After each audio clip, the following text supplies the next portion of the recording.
everybody. It is high noon Eastern Standard Time. This is The Reckoning, 6 July 2026, show number 333, and 1 hour of unfiltered political truth starts now. Abraham Lincoln said, "A house divided against itself cannot stand." I believe this government cannot endure permanently half slave and half free. Well, I believe that we cannot endure permanently as a nation half delusional and half living in the real world. The left is currently fantasizing, thinking that they can win a civil war against the right. Now, the fallacy of that, I'm not going to debate at this time, but we have over 1 trillion rounds and you have dildos and bongs. I'm pretty sure we're going to win. I don't think anyone will, though, actually win a civil war if it comes to that because of how divided we are. It won't be anything like the 1860s. Even in Texas, where we have a pretty solid Republican majority, there is 40% of our public that believes in the Communist Party. And they infest most of the leadership positions in our major cities. So this war would be beyond chaotic. So here's a breakdown of a couple of potential scenarios. First, the left likes to fantasize that we're all like Hitler and we're going to round them up and persecute them based off their Democratic affiliation the same way Hitler did to political undesirables. Well, okay, that's just logistically impossible. It's unconstitutional. It's illegal, even in breakdown scenarios. There would be massive resistance, guerrilla activity, legal pushback where institutions still functioned, and likely federal intervention. Now, Texas Democrats also include elected officials, judges, business owners, teachers, doctors, police, and military members, many with deep local ties. Now, I think that one is the stupidest one. It's just not possible. This one is a little bit more likely, and that is urban versus rural dynamics. Okay, we've got blue leading cities that could face supply shortages, unrest, sieges if supply lines break or are cut, power is cut, and rural areas, which tend to be more Republican leaning, might see different pressures. All right. However, a lot of people that live in rural areas have relatives living in the cities, relatives that are Democrats. Even in my own family, I've got a couple of communists. All right. Individual outcomes, I think, would vary wildly across the different 50 states. And if you remember, there is the Trump heartland that was elected, and then there was the Clinton archipelago of blue cities. And so I think of it more in those terms. All right. Most people, I do believe, would actually stay neutral. Historically, Americans don't fight until they're punched in the nose. All right. They're going to try and protect their family. They're going to try and survive. Again, only 3% of Americans engaged in the American Revolution. Now, those actively involved in politics, protest, or armed groups on any side would definitely face higher risks, with the risk of arrest being more likely than any combat or retaliation. Now, there are also mixed families and communities that would fracture. I can see, given J6 and how fractured that made some of my family relationships with me, I'm telling you it would be far worse in an actual blood-on-blood situation. Economic collapse, though, would hit everyone. Job losses, food, fuel shortages, infrastructure failures, and refugee movements in and out of conflict zones. Now, where would the military side? We all saw that clown, that Blue Falcon, which is a relatively new Air Force term because I didn't know it until I had to look it up. A Blue Falcon is somebody that tries to promote themselves by making you look bad. And so that major, who was not wearing any badge that indicated he'd been in any combat arm, so I'm going to call him a RIMF, Romeo Echo Mike Foxtrot. All right, and we'll just let you find out what that really means. But he was up there bad-mouthing Trump. That is a minority. I would say that probably 70% of all officers and Rox, how many percent of enlisted do you think are Democrats versus Republican? Maybe like 30-40%, depending on your area. I think so as well. So I think you're seeing the vast majority of military officers are conservative. The vast majority of NCOs are conservative. And I think younger members of the military get more conservative as they move up in rank. So I don't see the military really getting involved initially. All right, because we swore an oath to a constitution. I think you would see targeted assassinations and then targeted hits, and that would be a breakdown that they might step in as the president uses the Insurrection Act to try and restore order. I don't think any of us can really predict what this would look like. The movie Civil War that came out a few years ago, there's a great line in it where someone asks somebody, they say, well, we're Americans. And they're like, well, what Americans? And I think it would be like that. Now, the big thing here is it would result in widespread violence, obviously, economic ruin. Yep, always happens in war. And there would be a humanitarian crisis that would affect everyone of all backgrounds. All right, historically, civil wars displace civilians the most. Civilians suffer the most due to food shortages, disease, and the loss of the rule of law. Now, international intervention, I don't think so. Although, if they did come in, that might be the one thing that would unite us again. So, in practice, any serious internal conflict would look more like sporadic violence, localized unrest, economic depression, and political repression attempts, rather than a clean 1860-style war with battle lines. Party affiliation would be one factor among many. Ideology, location, personal networks, race, ethnicity might come into play in some areas. Economic interests. The single best outcome is that this never happens. Civil war rhetoric on any side is dangerous because it normalizes the idea and it lowers the threshold for real, actual violence. We already see the left engaging in real violence at any conservative protest, except when it comes to Patriot Front. Gee, I wonder why. Now, here is the bottom line. Have enough food and ammunition to protect yourself for months. Have a bug-out plan if you live in a city to a place in the country far away from rampaging communists.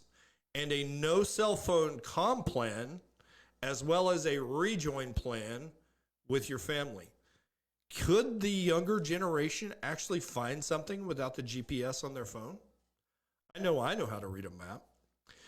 Now, prior to any civil disturbance escalating by water or have the tools needed to convert lakes and rivers into potable water. And most of all, be proficient with your wireless hole punch so that you can defend yourself, because the left is violent and they will try and kill you. All right, everybody, that was the rant for the day. So I want to talk today about the loony left. I know there's a lot to discuss about other things, but I thought I'd start with a former staffer, all right, for Pocahontas, Senator Elizabeth Warren. Now, she was recently in Iran, and she said, and let me quote, "The only real justice for Imam Khomeini and for all the martyrs will be the total and complete dismantling of the U.S. and Israel. Anything else is a capitulation." Now, her name is Kala Walsh, all right, and she was an organizer for Democratic Senator Ed Markey, and then she became a staffer for Senator Warren. She had the perfect political profile on the left. She was earnest, idealistic, and a model Gen Z Democrat. All right, she called for the United States to be abolished as justice for Khomeini, and she attended his funeral in Iran. Now, when we get to the point where we can actually insert video, I would play it for you right now. But she is actually on there saying death to America. All right, the problem is that, like her, many of her peers on the left, their idealism has mutated into something much darker. And something that I believe Democrats should actually be concerned about as the socialist wing and the Islamist wing inside their party gains power. All right. She, in my opinion, was still an American and should have been able to come back because she has freedom of speech right up until the time she said those infamous words, death to America. All right. Now, what I believe right now should happen is she should be immediately banned from re-entry. But she won't, because conservatives never play hardball with the left. Again, I'm reminded of Jane Fonda sitting on an anti-aircraft gun in North Vietnam saying, I wish I had one of those American devils in my sights. Why Jane Fonda has never been tried for treason, I do not know. She is giving aid and comfort to the enemy of the United States in time of war, just as this young lady was. Now, I actually like it when the left does things like this, because I do think it impacts the midterms.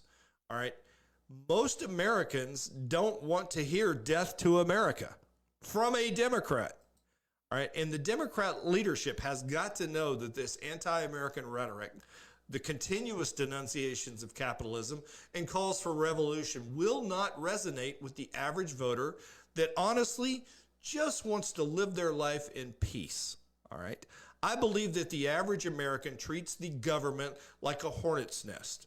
As long as they don't try and sting us, we will stay away from them. All right. I killed a hornet's nest yesterday, by the way. Just saying. Now, Democrats, all right, believe that socialism is going to give them gains. So I don't know what's going to happen in this midterm. I think you're seeing the lunacy of the left driving Americans away, and you're seeing the inaction and the inability to do anything we voted for them to do by the Republican Party, demoralizing us. Let's look at it. The federal government continues to grow. Fraud, waste, and abuse are not stopped, even when clearly identified by DOJ. No Democrats have been held accountable for any of their crimes during the Biden regime. There's a new war in Iran, and the FBI is still playing their games, as evidenced over the weekend. All right. I challenge you to do a couple of things. I want you to go on any lefty-leaning Facebook group, and there is one here in my local area that I troll repeatedly for my own entertainment. All right.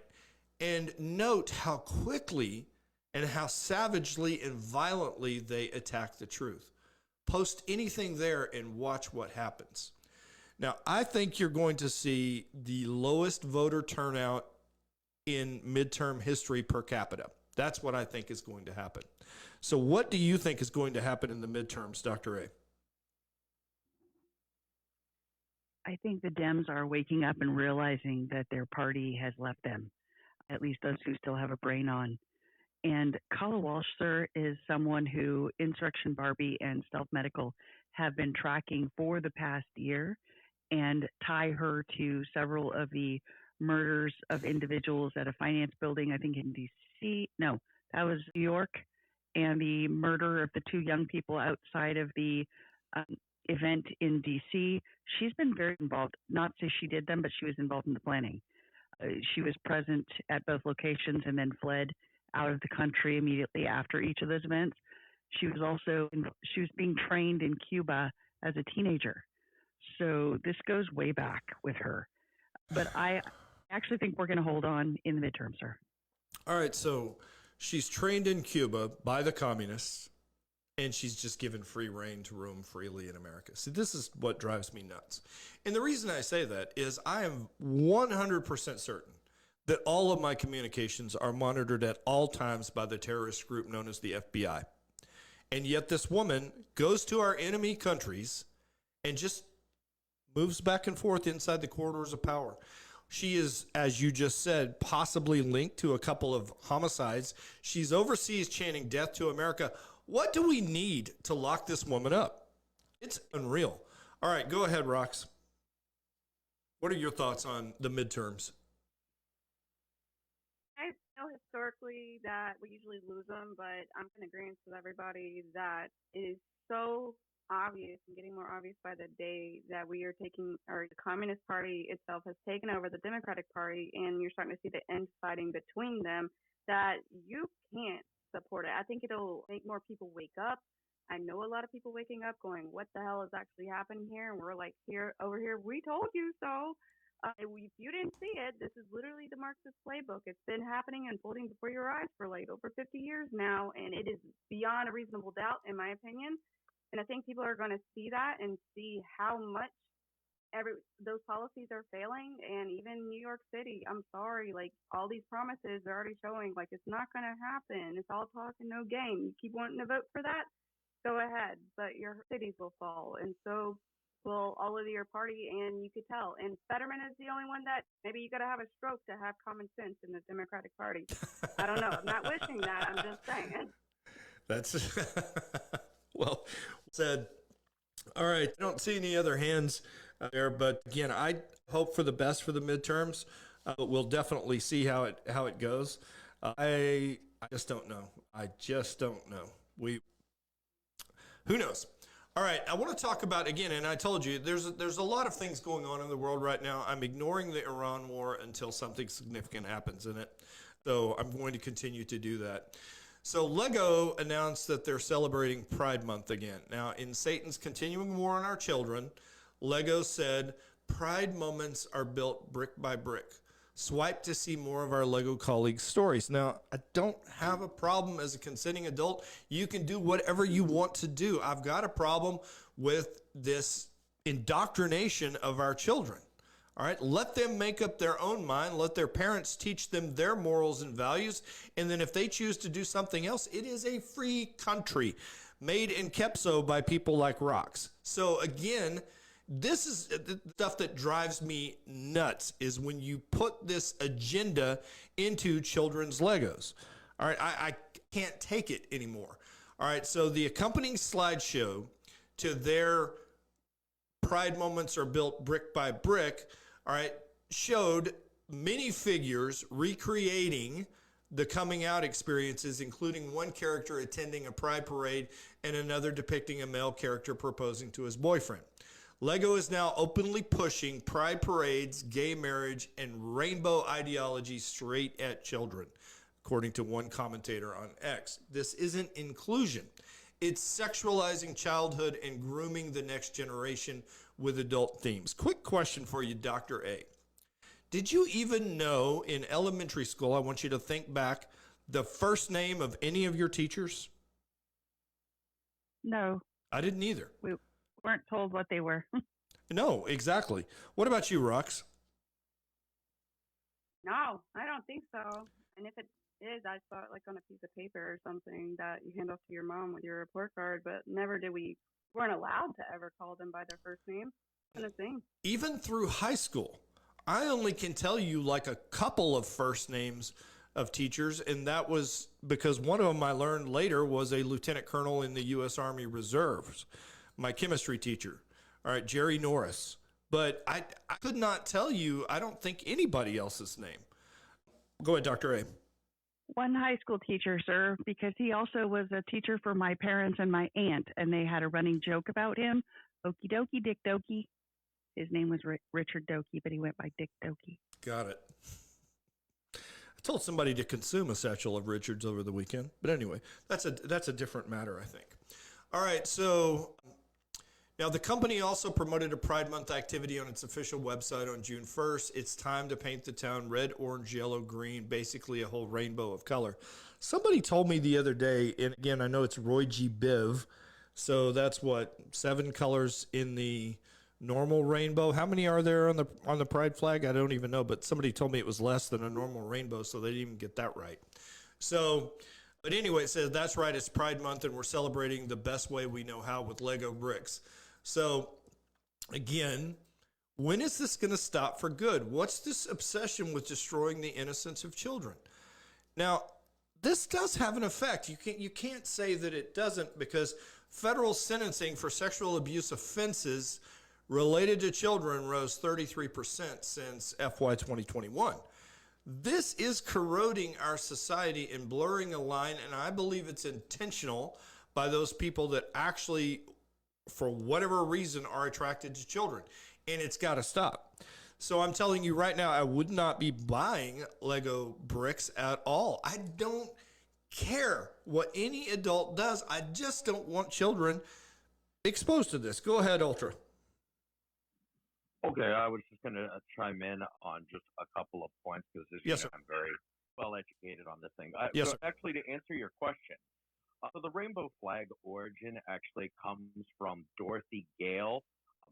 back before gay men actually called themselves gay, because we really didn't actually have a word for it. We used the code, "Are you a friend of Dorothy?" Because Judy I didn't Garland know that. because Judy Garland was a gay icon. So the rainbow flag came from the song "Somewhere Over the Rainbow." There were originally 7 colors when it was developed in 1978, but the colors were way too expensive, the fabric, so they cut it down to the 6 colors Okay. of the pride flag. Um, but this whole thing about the indoctrination of children, uh, it goes very deep, folks. They are attacking children in any way, shape, or form that you can think of. They are sitting here beating into the heads of black and brown kids. White people hate you, and you can never Yes. get a leg up in society unless we give you a hand. Conversely, they're teaching white children, oh, you are the evil oppressors of this world, and you should feel guilty about your everything, your very existence. You were born with the original sin of it. So, any way they can attack your children, the rainbow flag is just yet another aspect of this thing to destroy children. It's not even so much, Larry, going after the innocents, it is the indoctrination. Because Yes, if sir. you look, all of this is a Marxist totalitarian takeover that has been, the seeds were actually sown post World War II, and they have been festering and trying to get themselves into any organization that they can, anytime they could, since the end of the 40s. This is just one more aspect, because if you look at it, every Marxist totalitarian takeover has gone for the children. Hitler, yes, Nazi, they were a Marxist. Nazi is short for National Socialist, and Hitler had Hitler's youth. Stalin had Stalin's children. Mao Zedong had the Red Army. So they are trying to indoctrinate these children so they never question, so they pick and peck at each other, so they will turn mom, dad, and grandma and all wrong thinkers in. That is the end all goal, and whatever aspect they can to go after the children, they will. So this rainbow pride flag, which I have an extra specialization in, considering everything, is just one more aspect. Yes, sir. Thank you. I appreciate that. Did not know a few of those things. And again, there are many things that you said are so true.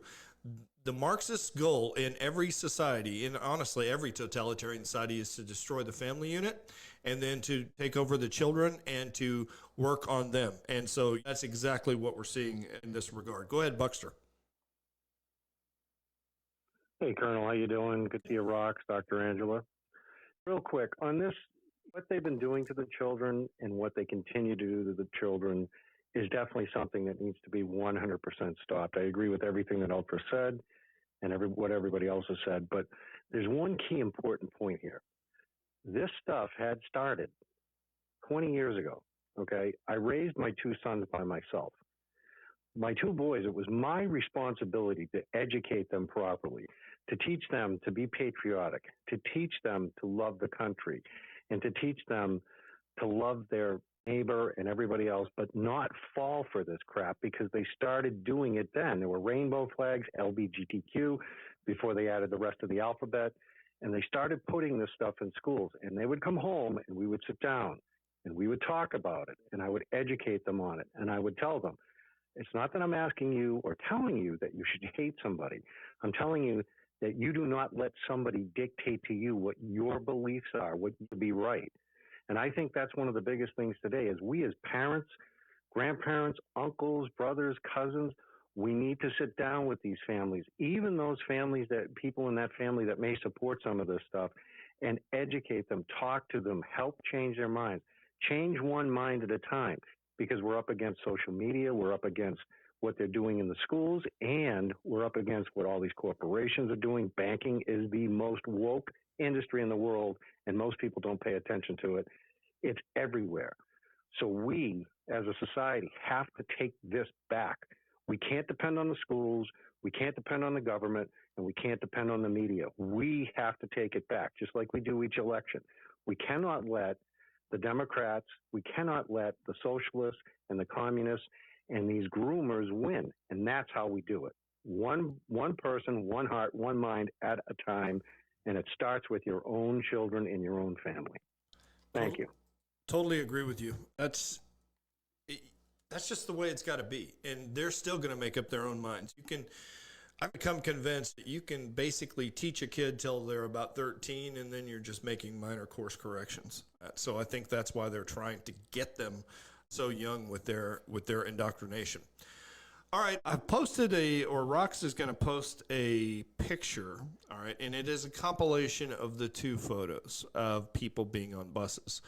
One is the Patriot Front group, which we'll talk about in just a second, with an African-American woman sitting on the subway in D.C., and the other one, of course, is the Charlotte bus, where I believe her name is Irina. I can't remember her last name right now, was brutally murdered by that homicidal man. So, again, what we're seeing is the left is triggered by the photo on the bottom and not by the photo on the top. But what I want to talk about is what I call federal front, all right?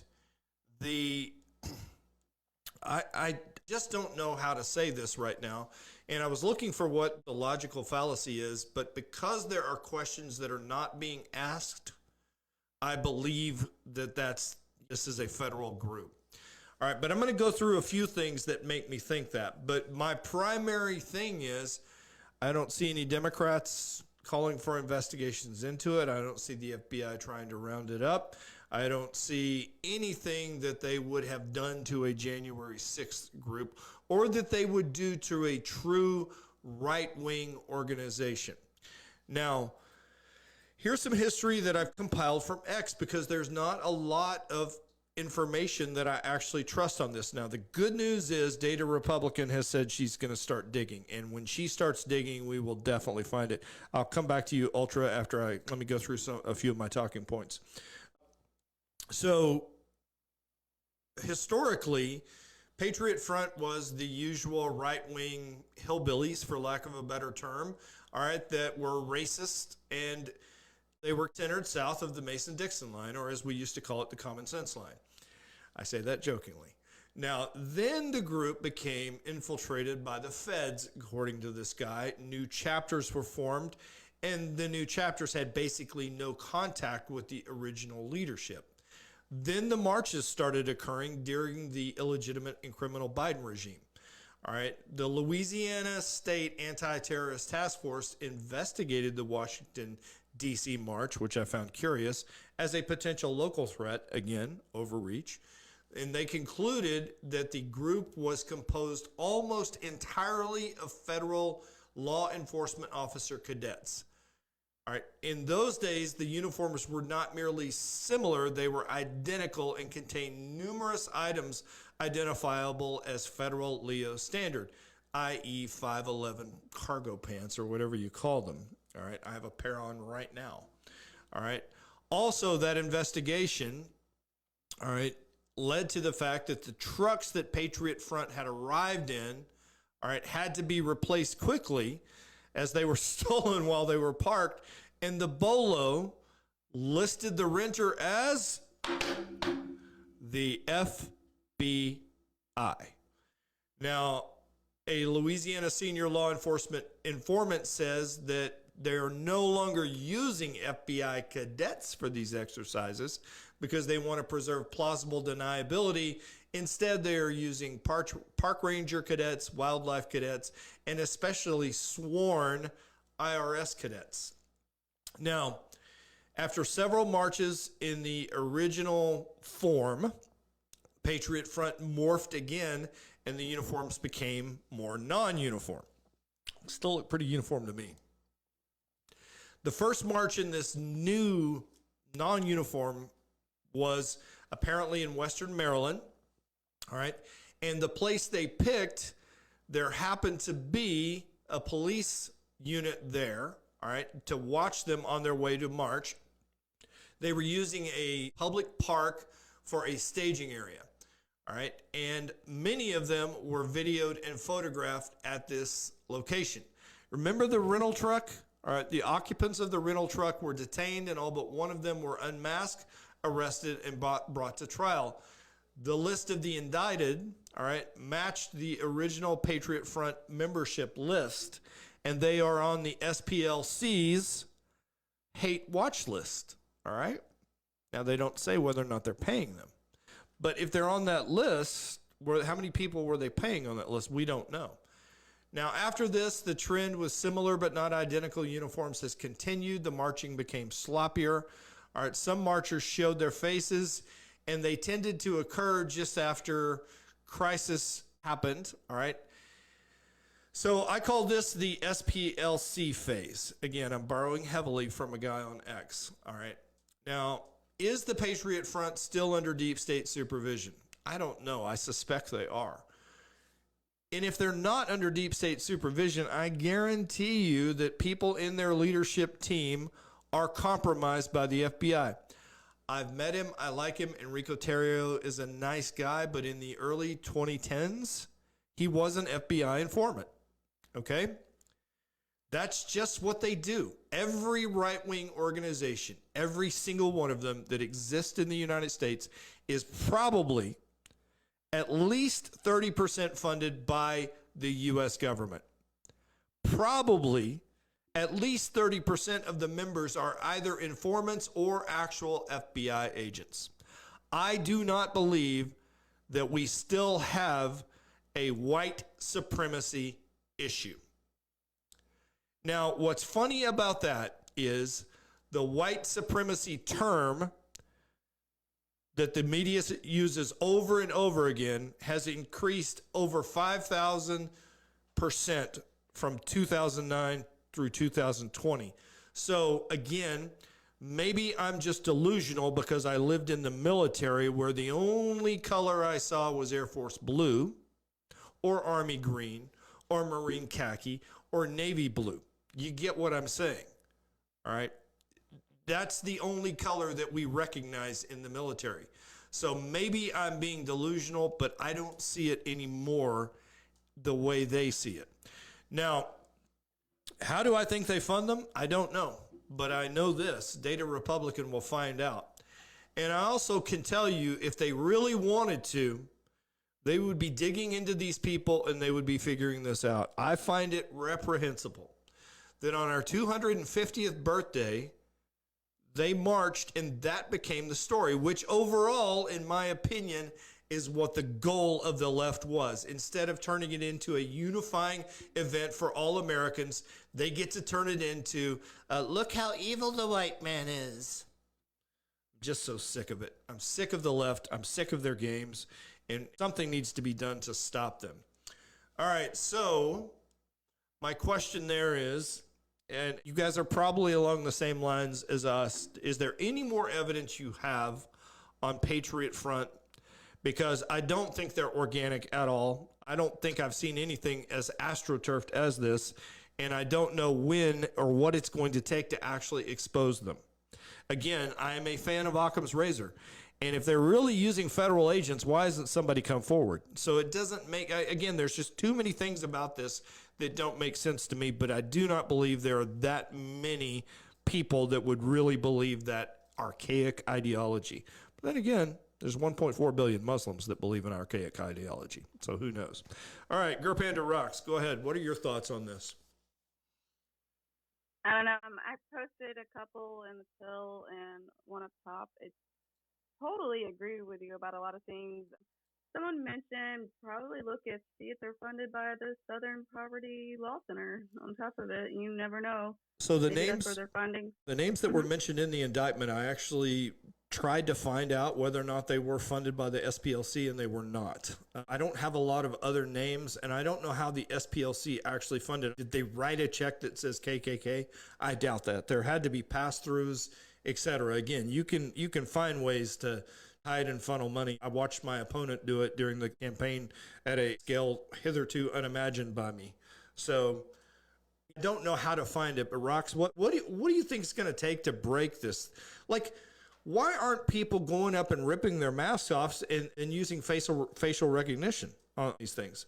Why? Oh, wait. Go ahead. They only do that if you're Democrat ripping Republicans. Yes. face mask off. If you're a Democrat under Democratic disguise, then it's fine, and you should wear one, even in the grocery store. That's fine. We don't rip your mask off then. Only if you're a Republican. So clearly, they're on the Democratic side. They're Now, not white supremacists. Now, I do have a question. Dr. A, you may know the answer to this and you may not. Obviously, last week, the Supreme Court ruled that just geofencing cell phones by the government without a warrant is not allowed. But I thought that geofencing data was privately available for purchase.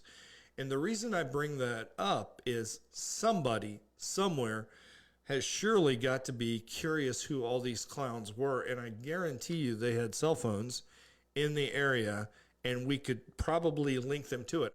How many times when you're walking through a grocery store now and you maybe are on your phone and the aisle you're on is what the ads are popping up on your phone? That's where we're getting to from an advertising standpoint. So if we're there, you can't tell me that I can't build I'm going to call it 100-yard by 100-yard wide square around these guys and be able to tell what each cell phone number is. So it's got to be there. I just don't know if the data is commercially available. Go ahead, Ultra. I'm sorry. Go ahead, Dr. A, then Ultra. So I'll just say, from a retail perspective, I agree with you, because even from a campaign perspective, some of the apps that are available to candidates, when you're in a particular area, you can blast out specific messages in that area. Yes, ma'am. But it does not tell you who is there. You don't know who it's being sent to or who the recipient is. Like, it doesn't give you their personal information. So yes, it's already available. Okay, I guarantee you that there is an app or something that collects that data. And the reason I know that is there is a data set that I'm looking to purchase of a particular voter segment inside House District 106. So I'm going to ask this question: how did they get the data? Go ahead, Ultra. Go ahead, sir. Composing a tweet, and actually, I can tie what the opening of this was to what we were talking about prior with the LGBTQ bullshit, and to this, actually. Right. But before I get there, I just want to sit here and say that it wouldn't surprise me if the Southern Poverty Law Center is signing in the memo for the clam bake, and it's spelled with a K, and they quite clearly turned an N into an M at the end for the clam bake. But going back to the original part of this conversation about Civil War and how many of us would participate, right, and other things like that.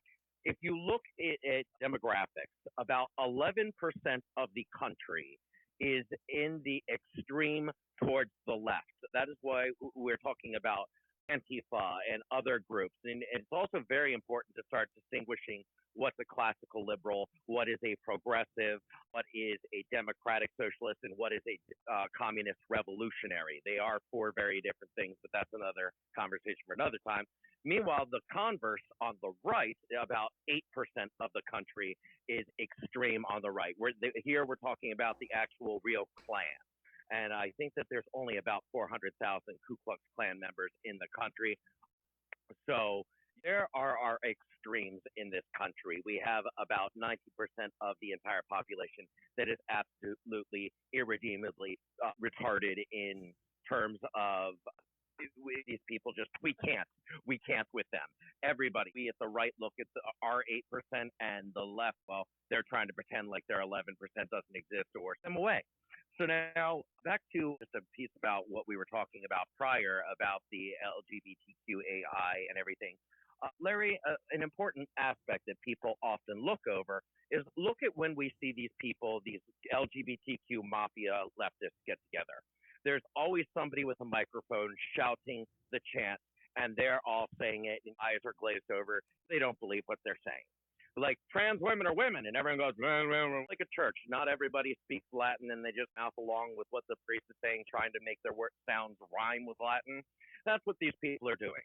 But to get to children, the idea, and Buck really reminded me of this, or you did it, Larry, I forget which one, who said, you pretty much are a concrete human being at 13, and everything after that is course correction. That's why they're trying to get to the kids, because the idea of what is a man and what is a woman, what is a male, what is a female, solidifies around 8 years old. That is why they keep pushing younger and younger and younger to try and get the kindergarteners, because little kids only see it as they understand boys have a penis, girls have a vagina, and they think mostly what determines us is actually the clothes. Do you wear bows? Do you wear skirts? Do you wear shorts? Do you wear jeans? Kids don't have that solidified idea yet within their head. So that's why this leftism tries to keep getting at them. And furthermore, here's a very important aspect tying back to what I had mentioned earlier. All these white kids, and I'm saying white kids like 20s and under, are desperate to escape the category of white oppression. They want to somehow not be white people. And therefore, they are trying to grapple into any part of the LGBTQ they can by creating new personas, new identities, redefining what it means to be trans. Prior to last decade, being trans meant you were a man trying to become a woman, or a woman trying to become a man, not actually become the opposite sex, but present as the opposite sex using surgeries and hormones. But now we have all these stupid genders like non-binary, moon gender, yada. And queer is a philosophy that is actually mostly heterosexual. It was born out of feminism and gender studies in the 90s. And these kids are attaching onto these terms and labels because now they are no longer part of the oppressor class. In fact, they jump straight up to the top of the oppressed class by becoming trans or non-binary or some form of something. That is why these kids are jumping to it. That is why the numbers of the LGBTQ are now unnaturally high in only the Western world. For example, the United States of America has 40 times more possible trans people than the world's total possible trans people. Wow. Just the United States alone. England and the rest of Europe are all following suit. Canada and Australia all following suit. This phenomenon is only happening in the Western world. Now, while we're still on that subject and transitioning, well, if you want to look at white supremacy, because that's when the left always wants to turn the camera. Is that a straight white male? And furthermore, he has to be one of any of the following: MAGA, conservative, Christian. If it's just normal, everyday leftist white male, though, the camera doesn't turn that way. But the very unfortunate fact for the left is when looking at LGBTQ hate crimes, well, this is painful for them. 41 to 43% of all hate crimes against gay and lesbian people are perpetuated by black people. Now, the white people commit 51%. However, there is a caveat. Mostly Latinos are classified as white. When you start doing that division, 30% of the hate crimes are committed by non-white, Hispanic, Latino people, meaning that white people are doing 21 to 22% of attacks and hate crimes against white people, leaving the remaining 5 to 8% for every other race within this country. Got it. Same thing when it comes to trans. 98% are done against trans people by black people. So this whole white supremacy thing does not hold up. No, you're absolutely right. And I don't see where, like, why would anybody march for this? Like, what are you doing? We are better off as a country when we are all working and pulling in the same direction. So I'm not buying it. And I cannot wait for the proof to actually come out. All right. Now, speaking of not buying things, my co-host, Dr. A, texted me last night, and she said even Californians aren't buying the communism. So what did you mean by that? Well, some of you may have heard, but Spencer Pratt put out the best 4th of July conversation, pro-America and anti-commie, that I have ever heard. I wanted to share it with you all and see that all Californians aren't as cray-cray as you think. Even Hollywood has more cojones than a great part of America. And Mom, I do want to apologize. Spencer gets very emotional and uses one bad word. So heads up.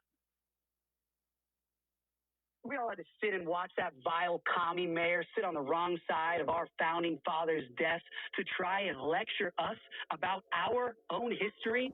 Notice how the communist always attacks your history. The communists must attack your history. Why? Because history is what anchors you. It's what makes us attached to something. Nostalgia is a hell of a drug. History breeds an almost irrational attachment to things, an attachment that is more powerful than anyone can imagine. Erasing history is how you demoralize people, how you unmoor them and detach them from their society so you can take it from them and rewrite it in your image. Think of your country like a home.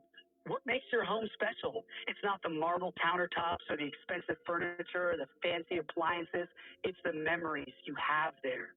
That backyard is where we got married. That living room rug is where our son took his first step. Hey, don't touch that. It's his first teddy bear. It doesn't matter how torn and tattered that thing is. You will never get rid of it. And you will fight anyone who tries to take it away. Why? Because you have history with it. You ever buy a new home? Remember those first few months? Even the first few years there, it doesn't feel like home. It could be a million times nicer than the crappy apartment you came from, but it doesn't feel like home for a long time because you don't have history there. It's easy to knock down some walls, change the floor plan. If you have no memories to attach you to it, it's just wood and drywall. Who cares? Get rid of it. Memories make it a home, even the bad ones. Hey, remember when Dad hit his head on the rafter in the attic and we spent all night in the ER? That's the avocado tree I fell out of and broke my first bone. Isn't it weird how even the bad memories make us cherish a place? It's not like we long for those bad times, but bad times are part of what makes us stronger, a part of what makes us who we are. How can you resent those memories without fundamentally resenting who you are? History is so important to humans that even bad memories anchor us to our home. And that's what the communist always starts with, the bad memories. Oh, we can get rid of that little story. We can knock down that statue. We can change the name of that street. That's a bad memory from our history. You don't want that memory hanging around. You're not a bigot, right? And slowly but surely, this wall comes down. Then that wall gets sledgehammered. The rafter where Dad hit his head, that's gone. The rug where your son took his first step, that's gone. The gas in the wood floor where you stomped the glass on your wedding ceremony, that's gone and replaced with shiny vinyl planks. And now you've got a brand new home with no memories. Now what? Do you care what they do with it? Do you care what color they paint the walls? Nah. Do whatever you want. I don't care. I have no attachment to it. I have no memories with that. You love your home because of the memories you have there. And that's why the communist always must destroy your memories, destroy your history. If the communist wishes to take your home, he must first destroy your memory of it so he can erase your attachment to it and demoralize you. Mao destroyed what he called the four olds: old ideas, old culture, old customs, and old habits. You call them old, it makes them sound bad. You don't want that old thing. Get rid of it. But it is fundamentally human nature to cherish your history. We crave learning about our history, where we came from, who our ancestors were. That's human. But communism is an evil, anti-human religion, so it must destroy what makes us human. The communist destroys your history so he can take your home and rebuild it in his image. That's why it's your patriotic duty to celebrate today unashamed. It's okay to love America. Not only is it okay to love America, it's necessary to love America. We are the only bulwark against tyranny on this earth. When Europe descends into madness time and time again, it's our sons who cross the oceans to fight and die for freedom and human dignity. We don't let evil people destroy our history and rewrite it in their image. This is Independence Day. It's not just a number on the calendar. Don't say Happy 4th. That's commie gobbledygook. No offense, but it sounds like some fucking commie gobbledygook. We say Independence Day. Today we celebrate the men who reclaimed a beautiful slice of this earth and claimed it for God, for the values of freedom and rugged independence. Our history is messy. Our history is violent. Fuck this, and that's why we love it. We aren't cowards. We don't turn our backs on the painful memories because they make us who we are. Be proud of our country, damn it. America is the birthplace of every great invention of the last 250 years, like literally everything: airplanes, spaceships, internet, telephones. As a country, we are batting 1,000. Not only is it a miracle that this radical experiment in self-governance even survived past 1776, but we are the champions of the world. Be proud of that. Be proud of your history. Millions of your ancestors fought and died to preserve it. Tommy Mamdani's ancestors never bled for this country. He has no history here, so he has no attachment to our home. He has no place to rewrite our history and lecture us about what our country stands for. So celebrate today.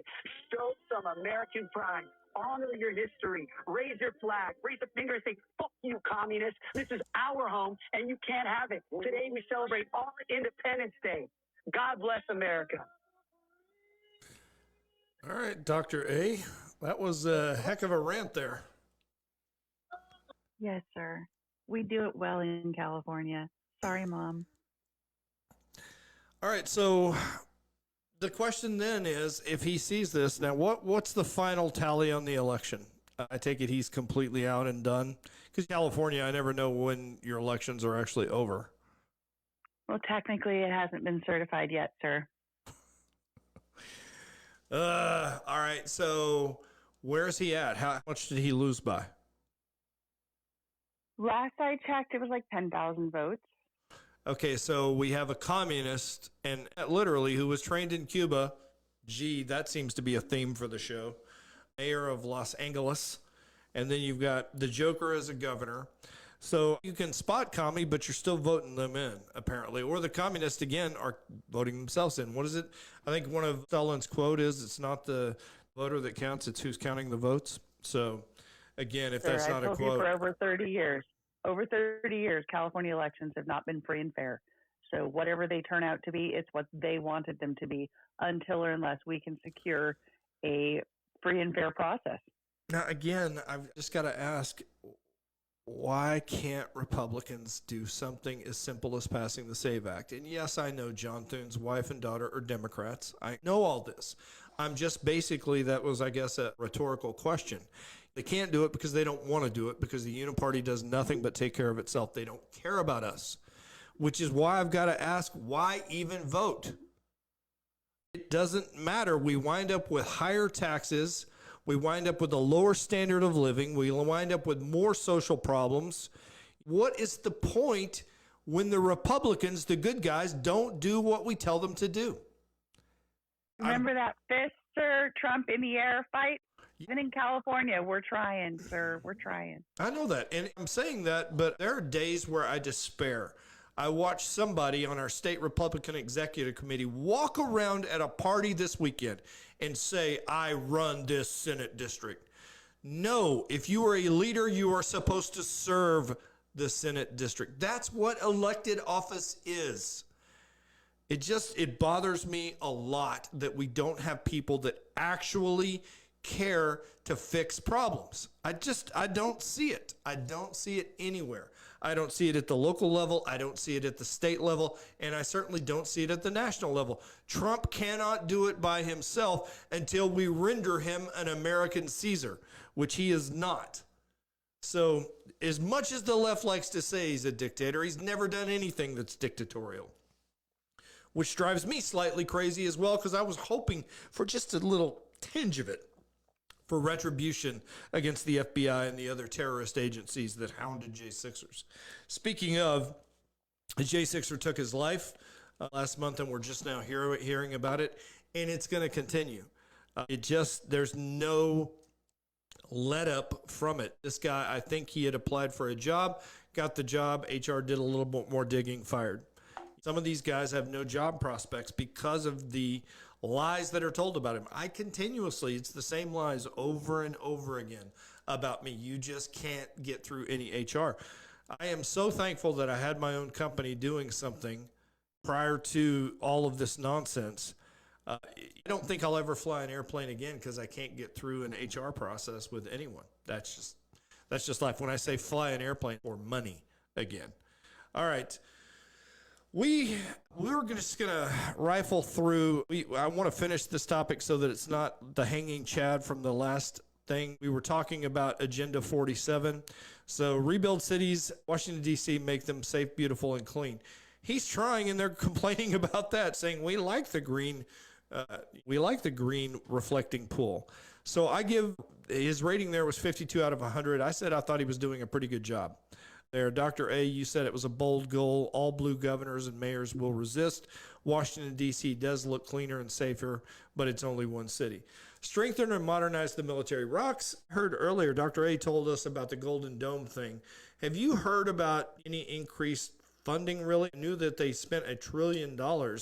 Where it's going, I don't know, but my belief is that Palantir and AI are reshaping the military, that Hegseth and his emphasis on warrior culture is filling the recruitment pool.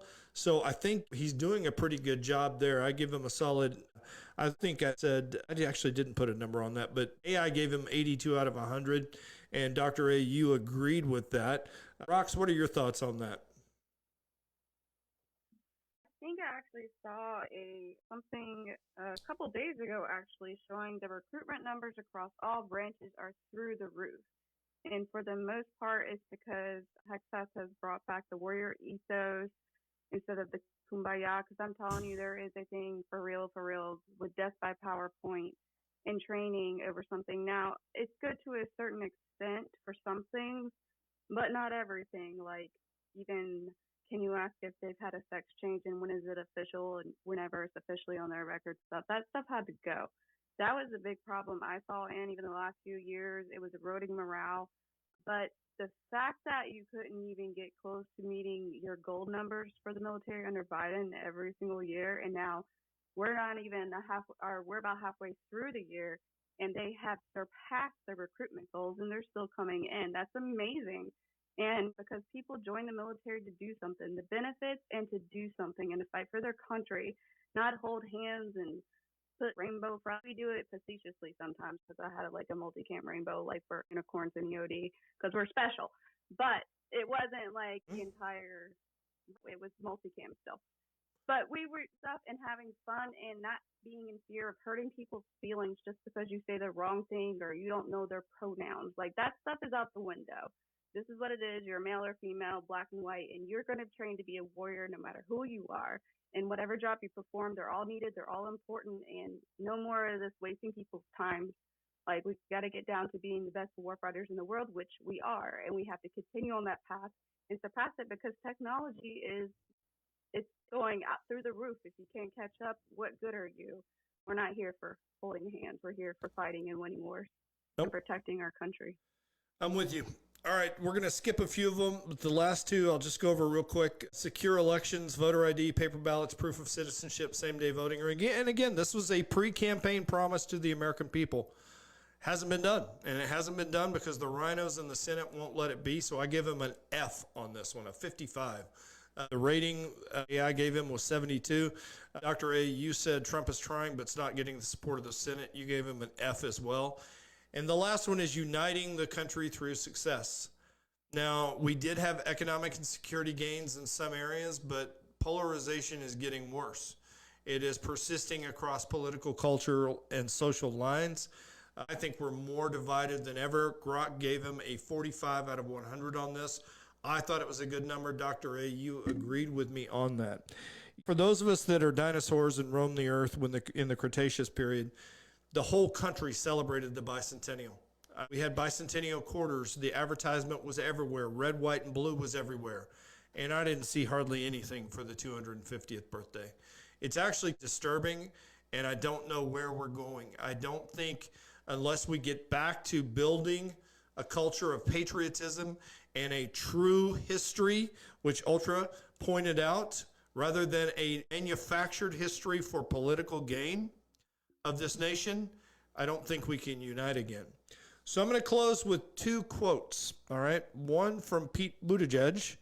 It says, the force that has come closest across American history to actually ending America was white supremacy. That was the Civil War. Now, there is a Pulitzer Prize winning book called The Battle Cry of Freedom that argues that the Civil War was really about economics, like most other wars throughout all of history. But I'll leave it alone. I can't even with him. We have made great strides, and nowhere else in the world is there as little racism as there is in the United States. All right, the last quote was by Lincoln. In great contest, each party claims to act in accordance with the will of God. Both may be, and one must be wrong, for God cannot be for and against the same thing at the same time. So we shall see who wins, all right? I don't know what's going on. I will tell you that in the end, though, I think we're going to suffer a near-term loss in the midterms, but that will lead to 2028 victory, which is probably more important because we can never again let the communists have the power of the executive branch, or it will be the death of freedom in the United States. That's it for the day. On that pessimistic note, I'm going to tell you that I hope you had a great 4th of July weekend. I hope you have a great week with your families. And thank all of you for tuning in. If you like what you heard, please share with it and come back next week at high noon Eastern Standard Time. Thank you.